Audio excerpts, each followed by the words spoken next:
Hi Flosstube! Welcome back to my channel. My name is Cameron. I go by Cam the Stitcher here on Flosstube and on Instagram.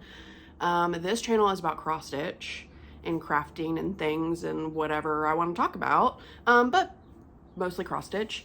It is May 31st, the very tail end of May.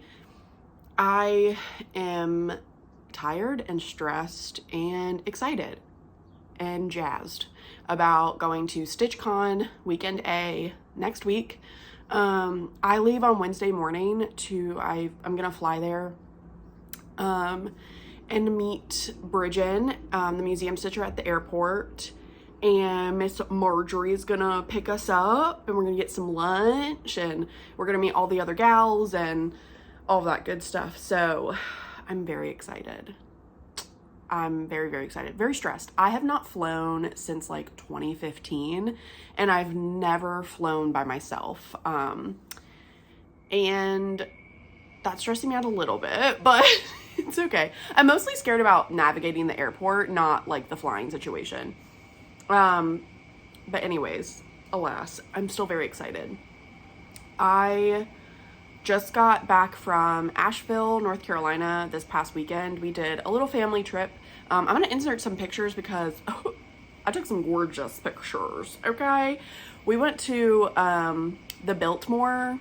It's like a castle in the middle of North Carolina in Asheville. Some rich person, Vanderbilts, yeah. Rich people built it.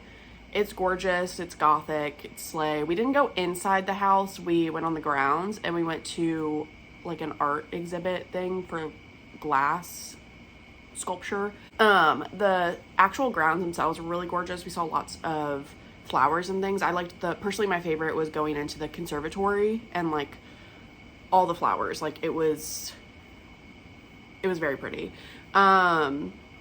We went on a ghost tour. We went to lots of breweries, lots of good food. Yeah, me and my partner and my sister and her boyfriend, both boyfriends, whatever, you get it. That confuses some people, but he's my partner. We've been together for almost 5 years, so. But anyways, we all drove straight from Northern Virginia down to Asheville and met the rest of my family there because they live in like South Central Virginia. So we met them there, got an Airbnb. It was super, super fun.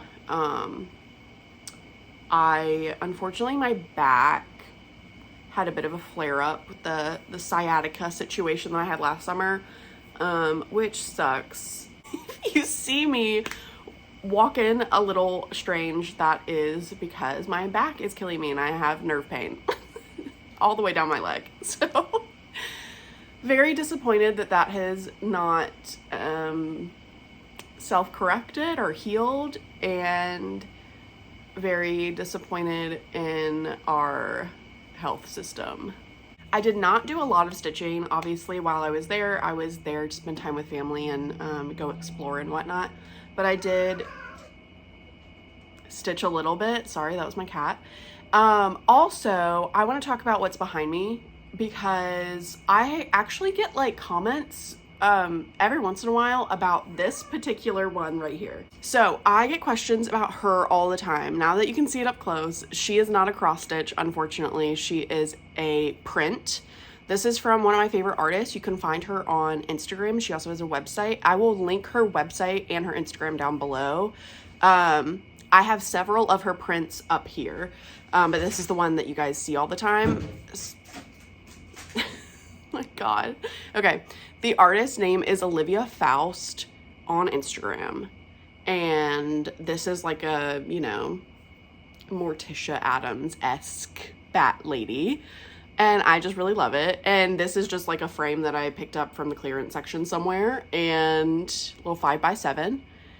And I love her. This one is also from Olivia Faust. This is a, I'll insert a clip or pictures or something, but this is an over the garden wall print that I really love. Obviously this is The Haunted Library by Lola Crow that I finished. That is cross stitch. This is also cross stitch. This is the Mary Shelley stitch along by Stitch X Love. And then I have a bunch more prints up above here that you can't see. One of the prints up there is by another artist that I really love, but my boyfriend Connor loves the most. His name is Craig Gleason. You can find him on Instagram. He also has his own website. This is one of his shirts. It's very much, I don't know. We have probably between us, like, I don't know, at this point, 30 plus shirts of Craig Gleason's. So if you're interested in any of those artists, I would give them a follow. Check out Olivia's website, always has really awesome prints of different sizes, but I always get questions about her specifically, so I wanted to show her. Okay, and then the other thing, this is I don't think I've ever talked about this. Maybe I have, I don't know. This is a pillow that I found from an antique shop, which is obviously, this is needlepoint, I think, or not needlepoint. What do you call this? I don't know, but it is obviously stitched. It's called something. I don't remember. Anyways, it looks like it's from the 70s. I don't know if that's the truth, but it's very cute. I thought about like charting this because it's just so pretty. Like, and make a little cross stitch thing out of it, because I love this so much. And yeah, I got that at an antique store in Richmond, Virginia. So that's what's behind me. Now we're gonna actually talk about stitching. So the thing that I worked on the most this past whole month, really, but especially the past 2 weeks, I don't have a lot of whips to show you, but enough, believe me. But the thing that I worked on the most was the Deadly Aquarium Stitch Along by Lola Crow cross stitch. I'm not going to put a picture up of what it's supposed to look like so far because I finished the frame and I finished the first part. So this is what it looks like.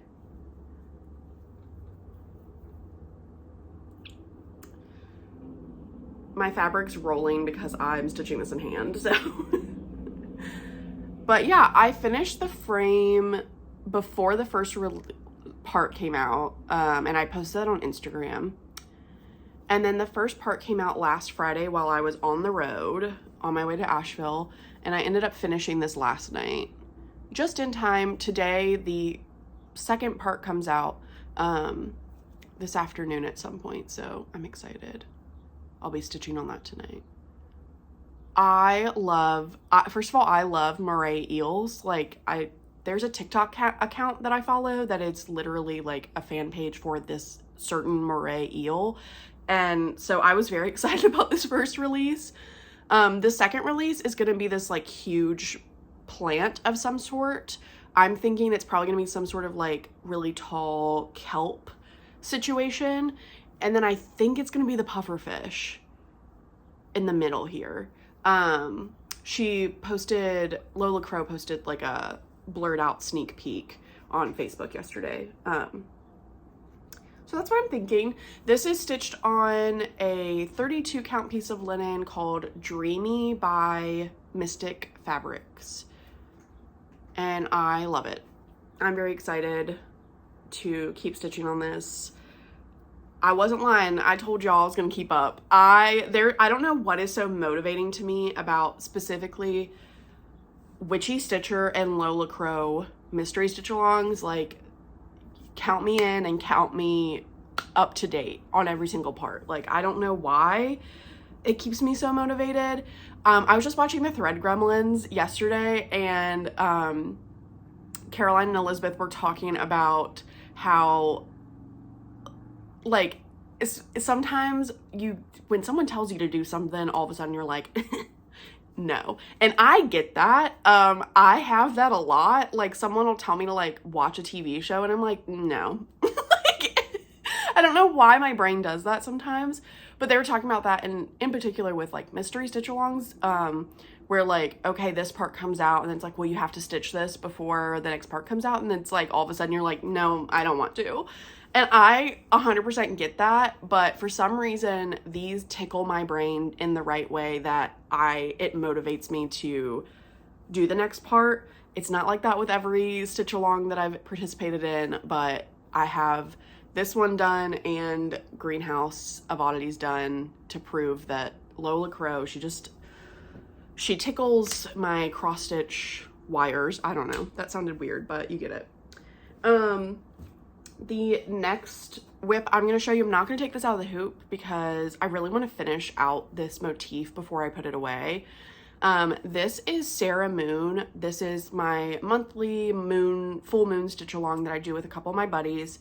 And I showed this last time and I said that I wanted to move down to the middle, like medallion sort of motif with words in it. And I did, and I almost finished it. So let me show you what it looks like. So Bridget, the museum stitcher, she recharted the words for me. I gave her a quote that I really wanted, and she kind of finagled it and put it in there. And then the only things I haven't finished, obviously, is the entire border, and then there's another bird that's gonna go here. But I love it. So the quote says, "Insist on your cup of stars."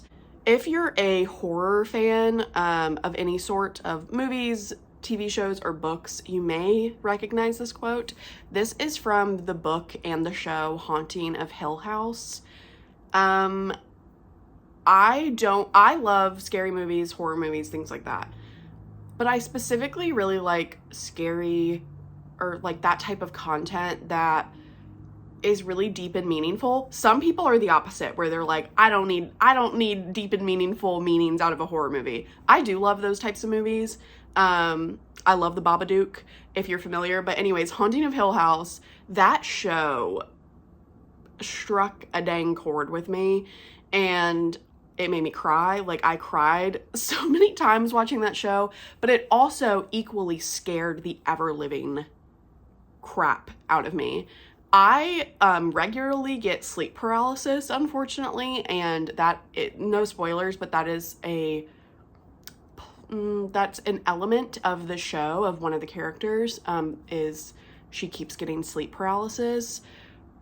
But anyways, I'm not gonna go into it, but there's a quote in the book. I also read the original book, but in the movie in the show you see the youngest child of the family. She has this little teacup where there's stars at the bottom, and her mom tries to give her some like milk or hot cocoa or something like that, and she's like refusing to drink it, and she was like, no, like, you know, whatever. And a woman that works at the house, she's like, oh, like, why don't you want this? And the mom is like, oh, she wants her cup of stars. She wants it in her cup of stars. And the mom's kind of like tired and fed up with it. And the woman that works at the house says to her, you know, never change, insist on your cup of stars. And there's a lot more meaning to that. And if you want to look it up, or if you're curious about if you can handle very scary content and you want to watch the show or read the book's not as scary, obviously. I would recommend it. The book is, in my opinion, not nearly as good as the show, but just because it's a completely different plot. They just took a lot of elements from the book and made it into this really beautiful story. But yeah, so this means a lot to me, and I really like it. And I thought stars, moon, Sarah Moon, stars, you get it. So yeah, that is my progress on that. The next whip I will show you is kind of a new start. I did talk about this last time. Marjorie made her Pick-a-Whip, which is a prompt-based whip game. She pulled, at the end of last month, a whip from a magazine. I didn't have any pattern started from a magazine, so I decided to start a project from a magazine, and I picked Starry Moth, which I don't have the cover photo, so I'll insert a picture here. This is by the Blue Flower. It is from Just Cross Stitch October 2023 issue, and I showed a scrap piece of linen I was going to start it on, but I actually decided against that and started it on this Ada. So this is what it looks like so far. It's super cute. I'm not going to do the border, so I'm just going to do the words and the moth itself. But this is I think it's a 16 or an 18 count Ada that was actually dyed by my friend Kat from Whittier Stitches. She had gifted this to me, and I thought this was perfect for Starry Moth. I think it's gonna really pop on this purple fabric. So, and I have plenty left to do some more like smalls on. So yeah, I'm excited I have it started. If I just continue to work on it, I could probably get it done, but what is the fun in that, you know? All right, the next whip I'm going to show you, this is Every Opening Flower by With Thy Needle and Thread. I picked this up because it was not at 10% yet, and I'm trying to get all my whips to 10% by the end of the year. I did not succeed, however, I did get a good amount of progress on this, so I will show you where I'm at. This was also a restart at the end of last year, so I'd restarted in the middle. Let me make this a little bit easier to look at. I have hanging threads, of course. So I worked essentially on this house, and I'm starting to outline, and also I was starting to do some of the roof and fill in on that. I think I got it to like 7%, almost 8%. So I'm almost there, but there's more work to do. And I'm trying to get this house done first because I know that's the majority of the stitching, and I don't want to get stuck on the house. This is stitched on a 40 count Be Stitch Me linen in the color Ledger, I think. Yes. It's very pretty. Okay, the next whip I'm going to show you, this is also one of those projects that I wanted to get to 10%, and I succeeded, I think. So, yes, I did. This is Christmas Wreath by the Frosted Pumpkin Stitchery. I'm stitching this on a 28 count Lugana by Be Stitch Me in the color Hot Cocoa, and this is where I got. So I have completely finished the house in the middle finally, and I've started working on the bow, and I've officially gotten this to 10% complete. So very exciting. I'm definitely going to pull this out. Here's the thing, I'm not a Christmas in July girl, so I probably won't pull this back out until November when I get the itch to stitch for Christmas. But I am excited to pull it back out. It's really lovely to stitch on 28 count Lugana, 2 strands of DMC. So yeah, you might not see this for a while, but all right, the next whip, this is our tried and true Vanity sampler by Hello from Liz Matthews. I work on this every single month with my friend Bridget, the museum stitcher. I have not completed my goal, and I will also tell you right now, haven't completed any of my whip go goals this month. I am very much behind on goals this month. It's the last day of the month. It is what it is. I will hopefully catch up, and it's fine. It's a hobby, but it has been fun to try to, you know, complete these goals. But the good news, even though I haven't completed my goal on this yet, it still is great progress. This is where I'm at. It is not ironed because I work on this all the time. I have finally connected the border at the bottom, I finally connected the border, and now I'm going around. You can see I've got a needle in there already. I'm going around and I'm doing kind of color completion, but not like, I'm doing color completion on the border itself, not in the middle anywhere. So I'm going in with this gray color, and I'm gonna go all the way around. Then I'm gonna do the next gray color and go all the way around, and then I'll do the fill-in on all of these, and then I'll do the fun pinks last on the border, and then my border will be done. I think I'm predicting that the border will be done by next month, I think. That way, so honestly, I'm proud of myself for sticking to that, because when I said out loud, oh, I'm gonna really concentrate on the border, I kind of didn't believe myself, but I did do it.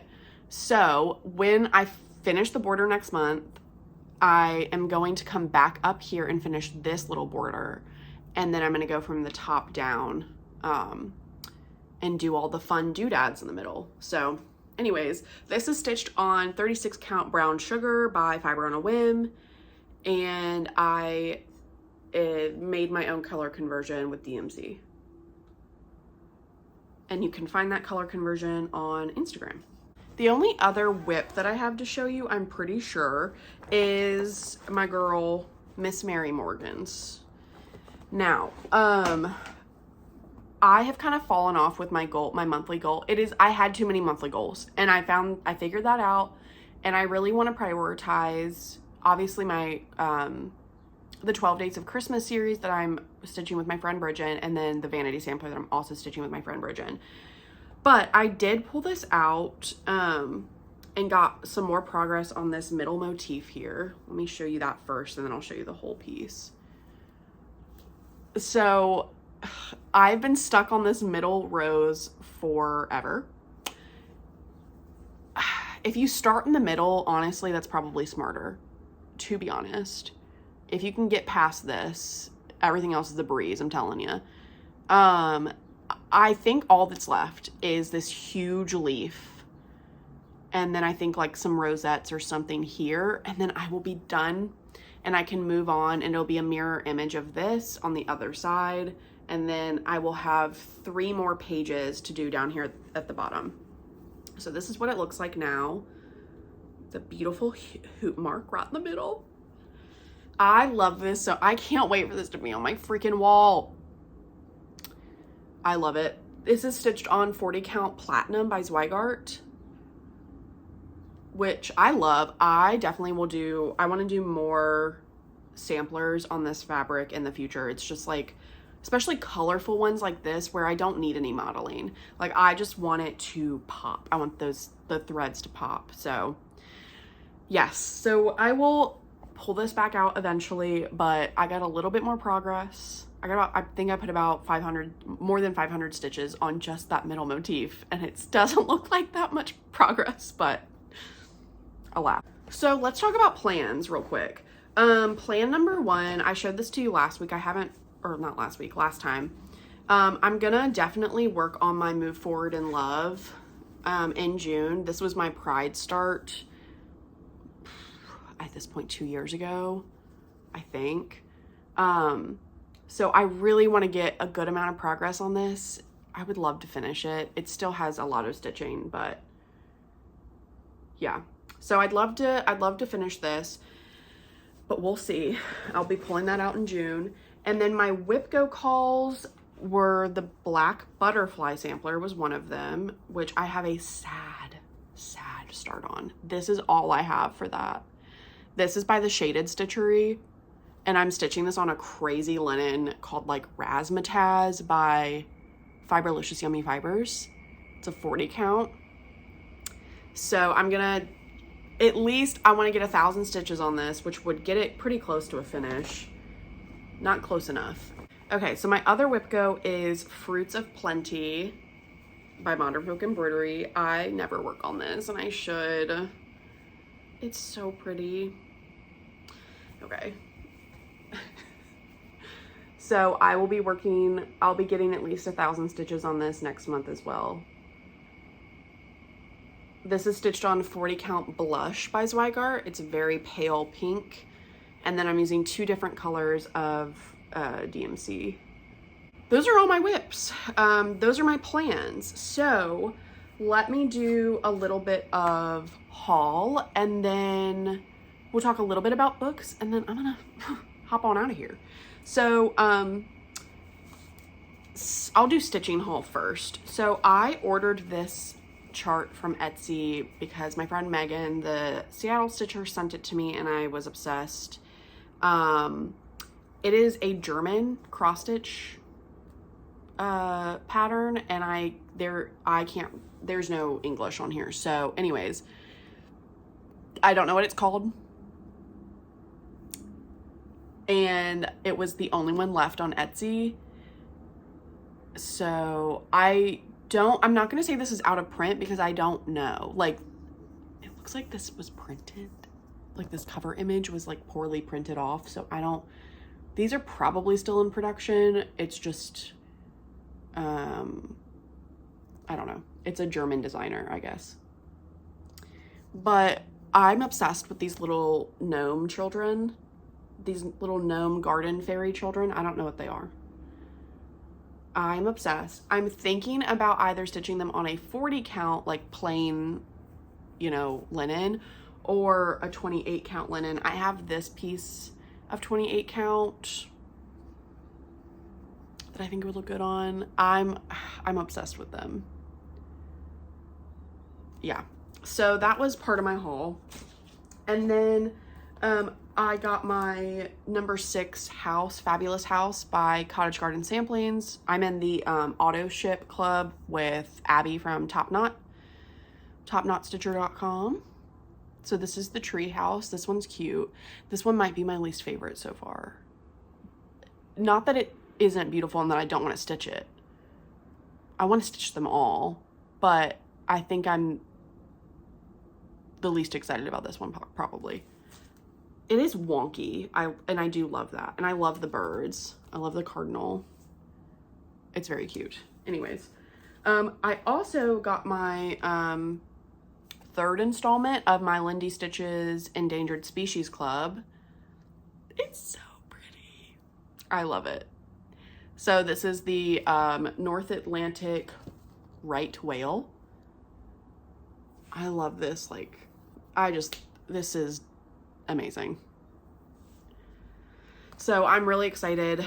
I'm not going to start it until I'm going to finish my leopard, and then I'm going to start the elephant, and then I'm going to start this. I'm going to hopefully be good. I don't know. And then I made a order with Fat Quarter Shop a couple weeks ago, because every once in a while they have flash sales every day, and every once in a while there's cross stitch fabric on there. And there was this fat quarter of 14 count pistachio by Fiber on a Whim for like half off. So, and that doesn't happen. Like, cross stitch fabric is almost never on sale. So I picked this up, and it couldn't travel alone. So I went to their like clearance section or on sale section for cross stitch patterns to see what they had. And I picked up this, which I've been looking at. It was on my wish list. This is Hands on Design Père Noël. That Santa is adorable, and I love it on that dark linen. I think that's so cute. And then I picked up Western Witch by Kathy Barrick.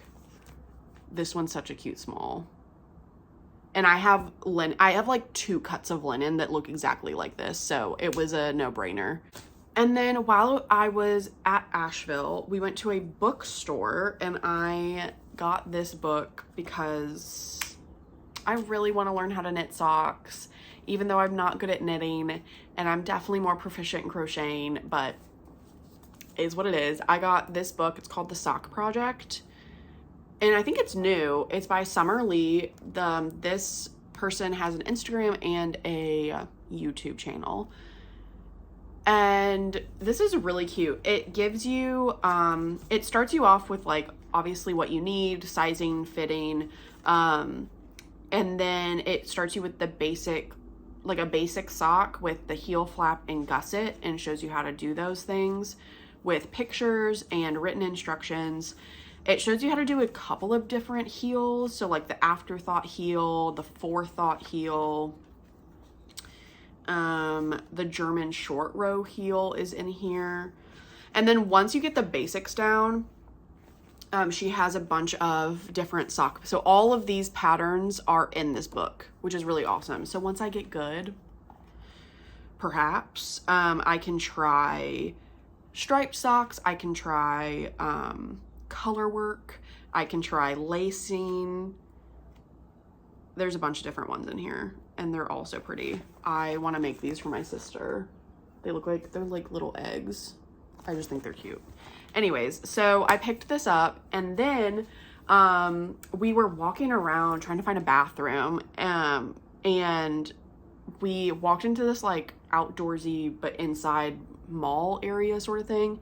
Like, it had a bunch of small shops in it, and I found a yarn store. And I said, oh, I'll be right here. And the ladies in there were so nice. I think it was called Home Crafts or something. It's in Asheville. Look it up. But I picked up this yarn because it said it was locally dyed. And I just thought this was very cute and would make a very cute pair of socks or a hat or of some sort. It's a wool and nylon blend. And it just is cool. It says, yeah, hand painted. Very cute. So this one's already kind of caked up, except that I messed up. I broke my yarn winder. So I had to do this by hand. Anyways, point being, this is self-striping yarn, and it's got like oranges and greens and browns and grays. It's very yucky fall sock. I love it. And I started, okay, I'm magic looping.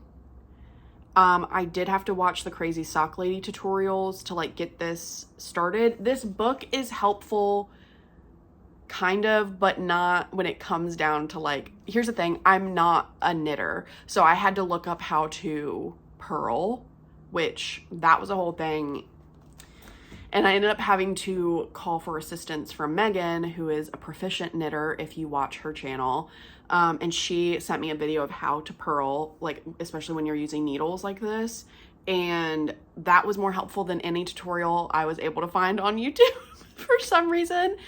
And anyways, so I did one row of knitting. I'm doing two, knit twice, purl once, ribbing. That's what this book calls for. I'm following the book's instructions, but I'm finding tutorials online. Anyways, point being, this is what it looks like. I'm too scared to go any further at the moment.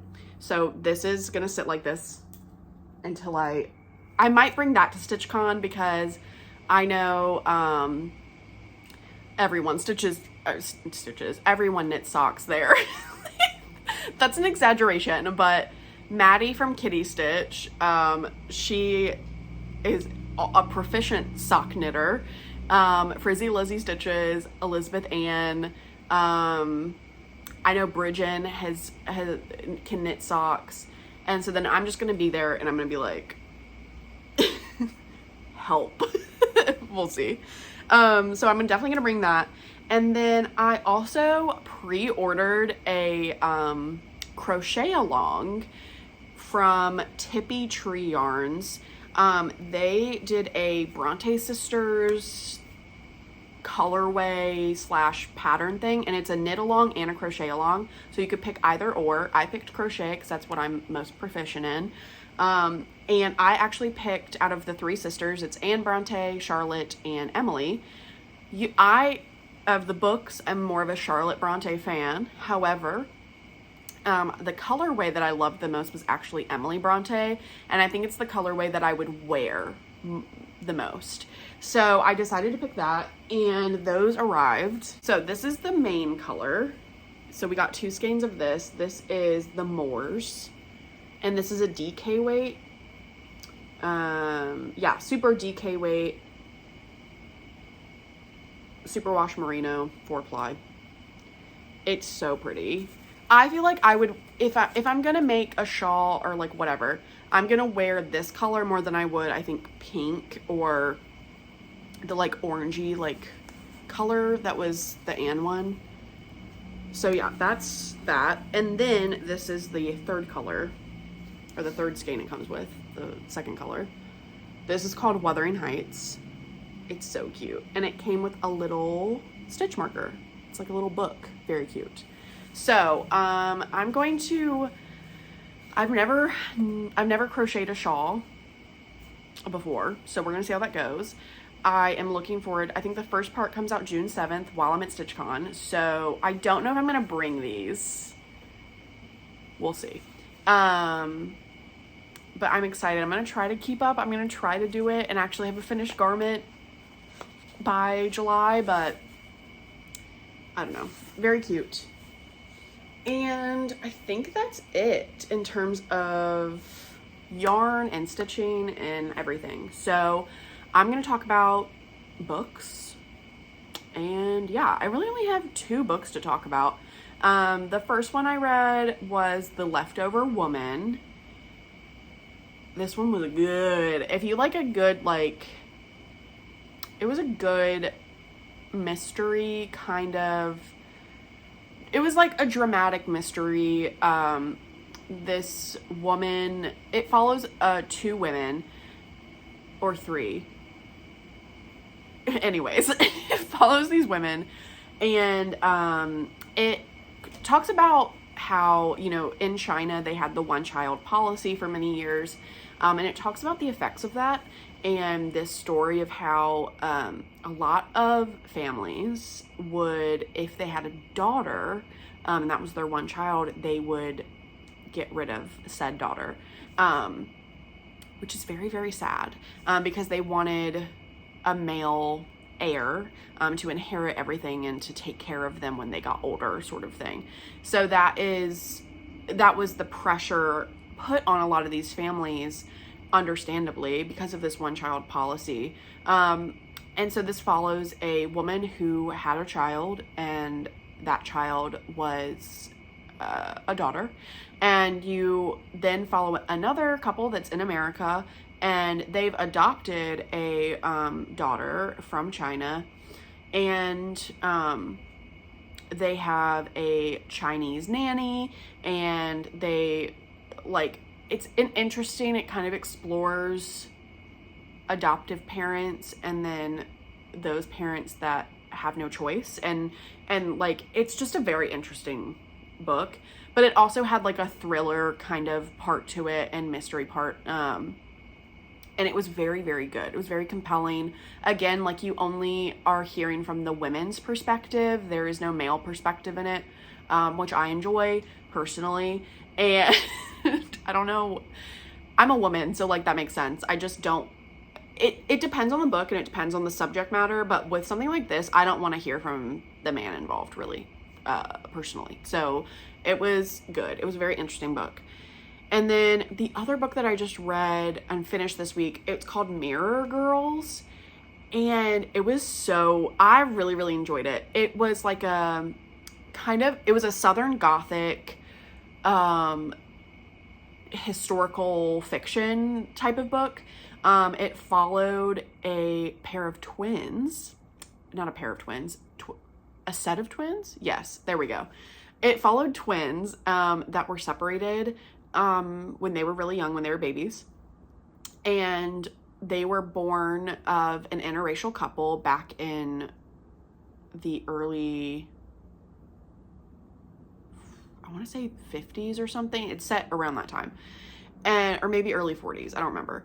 But essentially the dad was white and the mother was black, and the twins, one of them had darker skin and one of them had lighter skin, and one of the grandmothers took the black baby and took her away because she knew it wasn't safe, and so she brought her to New York. And then the other twin, who was white passing, was raised and told that she was white her entire life, and so she grew up in white society, and like, she grew up in the South, right? And so like, she has like a Southern accent, and she's like integrated into this white society, and she has no idea that she's black. And it's like, it's just so interesting. And then what happens is both of the grandmothers die on both sides. The white and the black grandmother die, and the black twin comes back from New York because her grandmother wanted to die in the place that she was born. And so she gets there and she finds out she has a twin sister. And then the other twin finds out that she has a twin sister and that she is not white.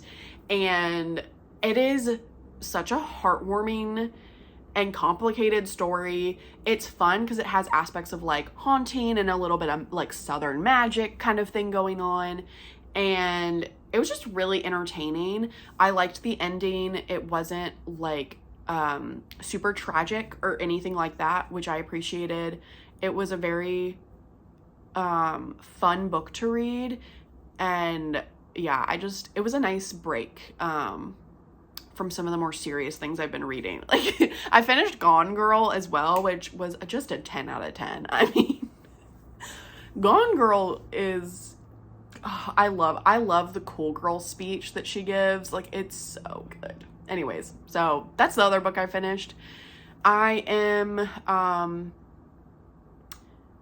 kind of in a book slump at the moment. I'm trying to read this other book that I'm just like not really vibing with, so we'll see.